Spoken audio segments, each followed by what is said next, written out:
Casting a shadow for your character can add depth and a touch of something extra to your video.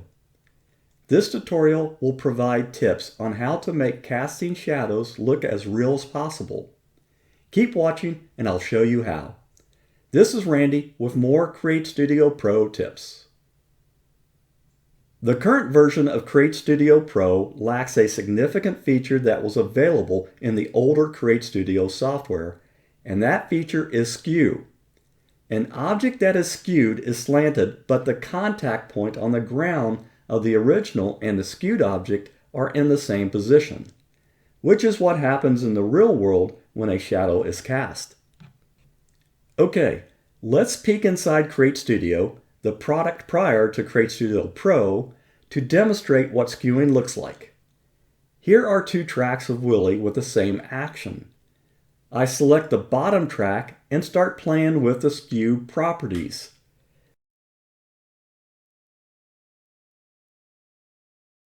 See how the skewed character slants at an angle? Shift the skewed character until the feet have the same contact point on the ground and move the playhead through the scene.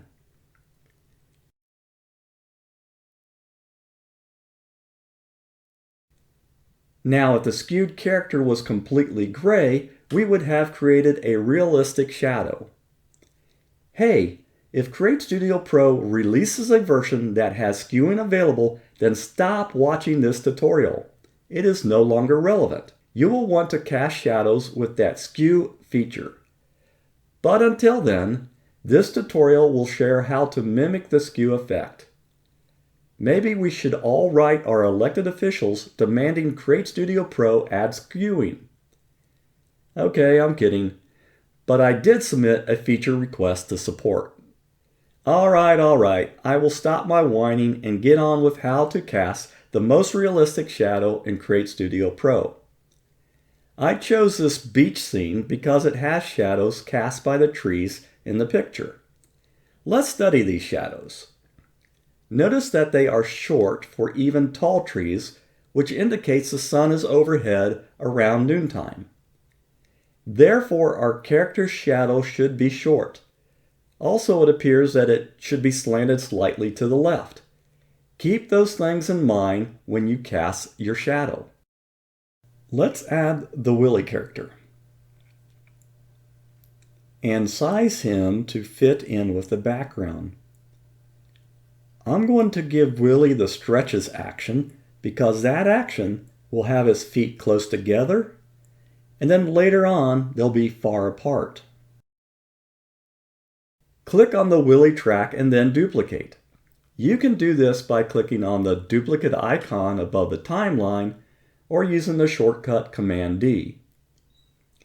Add the color fill effect to the lower track by clicking on the star in the far left, then drag the color fill down to the lower Willy track. In the top right, click on Overlay. Why is it called Overlay? I don't know. But when you do so, click on the yellow color and change it to black. Next, click on Settings and then click on Anchor Point. We are going to change the rotation point from the center of the image to between Willy's feet. Click and hold your mouse on the small purple circle and drag it between Willy's shoes. This allows rotating the character while keeping the feet reasonably together. Next, click on Properties and rotate the image by -15 degrees, which matches the shadow's angle in the background.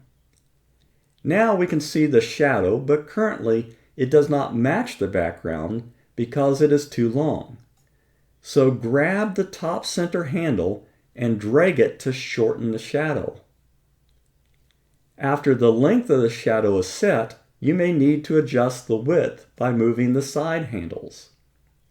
Okay, when I look at Willy's shadow, it is only slightly off at the feet. However, we need to check it when the feet are spread apart. So move the playhead forward, and there is a significant gap that needs to be corrected. To fix the shadow, we are going to mimic skewing by adjusting the 3D rotation values. When you open Properties, you can see the 3D rotation X and the 3D rotation Y currently set to 0. Tip: I start adjusting the Y value, and occasionally I'll adjust the X value, so let's do that. Hover your mouse over the degree symbol and you will see a double arrow. Mouse click and slide your mouse right or left to change the angle value that brings the shadow closest to the contact point. A value of -36 seems to be the best fit.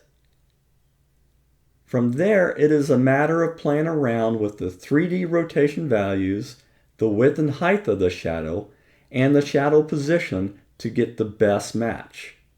It is impossible to align the shadow perfectly, but the shadow is not the main point of the video, so that should be okay.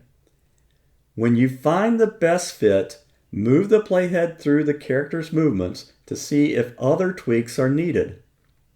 Here, where Willie extends his right leg, I will tweak the 3D Y value. -24 degrees seems better. As I adjust the 3D X rotation, I think 0 is a better choice.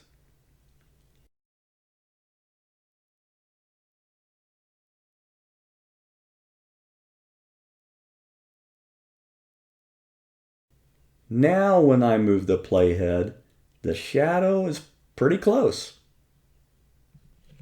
It is finally time to reduce the opacity of the shadow so it is not so black. When a color fill is applied, there are two different opacity settings available. The one you want is the opacity in the Properties panel. Reduce that value until Willie's shadow matches the shadows in the background. Let's see what that looks like. The shadow at the feet is not perfect, but it is much better now by adjusting the 3D rotation values. There you go. That is how to improve the shadows cast in Create Studio Pro. That is, until the skew feature is provided. Oh, please, I'm begging you, Create Studio Pro. Add skew. I'm going to write my congressman. See? My interrupting neighbor gets it.